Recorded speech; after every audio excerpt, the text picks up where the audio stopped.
ನಮಸ್ಕಾರ ಎಲ್ಲರಿಗೂ. ಇವತ್ತು ಈ ವಿಡಿಯೋಲಿ ನಾವು ನಮಗೆ ಯಾರೇ ಎಷ್ಟೇ ಹತ್ತಿರವಾದ ವ್ಯಕ್ತಿ ಆದರೂ ಅವ್ರಿಗೂ ನಮಗೂ ಸ್ವಲ್ಪ ಇರಿಸು ಮುರುಸು ಇದ್ದೇ ಇರುತ್ತೆ. ಹಾಗೆ ಅದು ಬಹಳ ಸಹಜ. ಯಾರೇ ಇರ್ಬೋದು, ನಮ್ಮ ಸ್ನೇಹಿತರು ಇರ್ಬೋದು, ಅಕ್ಕ ತಂಗಿಯರು ಇರ್ಬೋದು, ಅಣ್ಣ ತಮ್ಮಂದ್ರು ಇರ್ಬೋದು, ಯಾರೇ ಇರ್ಬೋದು, ತುಂಬ ಕ್ಲೋಸ್ ಇದ್ರೂ ಅವ್ರಿಗೆ ಒಂದು ಚೂರು ಇರಿಸು ಮುರುಸು ಇರೋದು ನಾರ್ಮಲ್, ಅದು ಸಹಜ. ಯಾಕೆ ಅನ್ನೋದ್ರ ಬಗ್ಗೆ ಚರ್ಚೆ ಮಾಡೋಣ. ಹಾಗೆ ನಮಗೂ ನಮ್ಮ ಹಿಂದಿನ ಜನ್ರೇಷನ್ ಅಂದರೆ ನಮ್ಮ ಅಪ್ಪ ಅಮ್ಮ ಇರ್ಬೋದು, ನಮ್ಮ ಚಿಕ್ಕಪ್ಪ ಚಿಕ್ಕಮ್ಮ, ಯಾರಾದರೂ ಹಿಂದಿನ ಜನ್ರೇಷನ್ ಅವ್ರು ಇರ್ಬೋದು, ಅವ್ರಿಗೂ ವ್ಯತ್ಯಾಸಗಳಿರುತ್ತೆ. ಹಾಗೆ ಅದು ಕೂಡ ಸಹಜ. ಯಾಕೆ ಹೇಗೆ ಅದ್ರ ಬಗ್ಗೆ ಎಲ್ಲ ತುಂಬ ಪೂರ್ತಿಯಾಗಿ ವಿಚಾರ ಮಾಡೋಣ ಇವತ್ತು ಈ ವಿಡಿಯೋನಲ್ಲಿ. ನಾನು ಒಂದು 2-3 ದಿನದ ಹಿಂದೆ ನಮ್ಮ ಅಮ್ಮನ ಹತ್ರ ಮಾತಾಡ್ತಾ ಇದ್ದೆ. ನಾನು ಹೇಳ್ತಾ ಇದ್ದೆ ನಮ್ಮಮ್ಮಂಗೆ, ನಿಂಗೆ ಸ್ಟ್ರೆಸ್ ಆದಾಗ ನೀನು ನಂಗೆ ಸ್ಟ್ರೆಸ್ ಕೊಡ್ತೀಯಾ, ಅದು ನನಗೆ ಇಷ್ಟ ಆಗಲ್ಲ ಅಂತ. ನಾನು ಹೇಳಿದ್ದಕ್ಕೆ ನಮ್ಮಮ್ಮ ಬೇಜಾರು ಮಾಡಿಕೊಂಡ್ರು. ಓ ಹೌದಾ, ನಾನು ಮಾತಾಡಿದ್ರೆ ನಿಂಗೆ ಬೇಜಾರಾಗುತ್ತಾ, ಸರಿ ಬಿಡು ನಾನು ಮಾತಾಡಲ್ಲ ಅಂತ.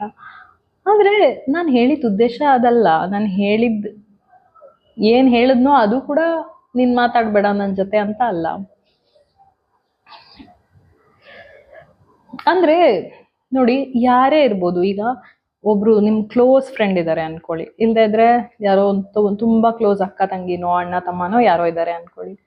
ಯಾರೇ ಇದ್ರೂ ಮನುಷ್ಯ ಸಹಜವಾಗಿ ನಮಗೂ ಅವ್ರಿಗೂ ವ್ಯತ್ಯಾಸ ಇದ್ದೇ ಇರುತ್ತೆ. ಅವರು ಯೋಚನೆ ಮಾಡೋ ರೀತಿ ಇರ್ಬೋದು, ಅವರು ಯಾವ ರೀತಿ ಭಾವನೆಗಳು ವ್ಯಕ್ತಪಡಿಸ್ತಾರೆ ಆ ರೀತಿ ಇರ್ಬೋದು, ಅವರು ಯಾವ ಥರ ಕೆಲಸ ಮಾಡ್ತಾರೆ, ಅವರು ಮನೇನ ಹೇಗೆ ಇಟ್ಕೋಬೇಕು ಅನ್ಕೋತಾರೆ, ಎಲ್ಲದರಲ್ಲೂ 100% ಸೇಮ್ ಇರೋಕ್ಕಾಗಲ್ಲ. ಒಬ್ಬ ಮನುಷ್ಯಂಗೂ ವ್ಯತ್ಯಾಸ ಇದ್ದೇ ಇರುತ್ತೆ. ಸೊ ಹಾಗಿದ್ದಾಗ ಕೆಲವು ವಿಚಾರ ನಿಮಗೆ ಸರಿ ಅನ್ಸಿದ್ದು ಅವ್ರಿಗೆ ತಪ್ಪು ಅನ್ಸ್ಬೋದು, ಕೆಲವು ವಿಚಾರ ಅವ್ರಿಗೆ ಸರಿ ಅನ್ಸಿದ್ದು ನಿಮಗೆ ತಪ್ಪು ಅನ್ಸ್ಬೋದು. ಅದರಲ್ಲಿ ಒಂದು 5% ನಿಮಗೂ ಇರಿಸು ಮುರುಸು ಆಗ್ಬೋದು, ಎಷ್ಟೇ ಕ್ಲೋಸ್ ಪರ್ಸನ್ ಆದ್ರೂ. ಅದಕ್ಕೇ ಯಾವಾಗಲೂ ಪರ್ಫೆಕ್ಷನ್ ಟ್ರೈ ಮಾಡಬೇಡಿ. ಎಷ್ಟೇ ಕ್ಲೋಸ್ ಪರ್ಸನ್ ಇದ್ರೂ ಹಿಂಗೆ ಅಂದ್ಬಿಟ್ರಲ್ಲ, ನಂಗೆ ಇದು ಸರಿ ಹೋಗಲಿಲ್ಲ, ಸರಿ ಬಿಡಿ ಇವ್ರನ್ನ ಮಾತಾಡ್ಸೋದು ಬೇಡ, ಹಾಗಲ್ಲ. ಎಲ್ಲದಕ್ಕೂ ಒಂದು 10-20% ಡಿಸ್ಕೌಂಟ್ ಕೊಡಿ. ಆ ಡಿಫ್ರೆನ್ಸಸ್ಸು ಕಾಮನ್, ನಾರ್ಮಲ್. ಯಾರೇ ಎಷ್ಟೇ ಕ್ಲೋಸ್ ಆಗಿದ್ರು, ಓ ಇದು ಇವ್ರಿಗೆ ಈ ಥರ ಅನ್ಸುತ್ತಾ, ಕೆಲವು ನಮಗೂ ಕಷ್ಟ ಆಗ್ಬೋದು ಅರಗಿಸ್ಕೊಳ್ಳೋಕ್ಕೆ, ಅವ್ರು ಮಾಡೋದು, ಅವ್ರ ಸ್ವಭಾವ ಇರೋದು. ಅಂದರೆ ನೋಡಿ, ಈಗ 80% ಮ್ಯಾಚ್ ಆಗಿ ನಮಗೂ ಅವ್ರ ಸ್ವಭಾವ, ಇನ್ನು 20% ಡಿಫ್ರೆನ್ಸ್ ಆದರೆ ಅದು ತುಂಬ ಸಹಜ. ಎಲ್ಲರಿಗೂ ಅದು ಎಷ್ಟೇ ಕ್ಲೋಸ್ ಇದ್ರೂ ಅದಾಗುತ್ತೆ. ಯಾಕೆಂದರೆ ಅವ್ರು ಬೆಳೆದು ಬಂದಿರೋ ರೀತಿ ಇರ್ಬೋದು, ಅವ್ರು ಯೋಚನೆ ಮಾಡೋ ರೀತಿ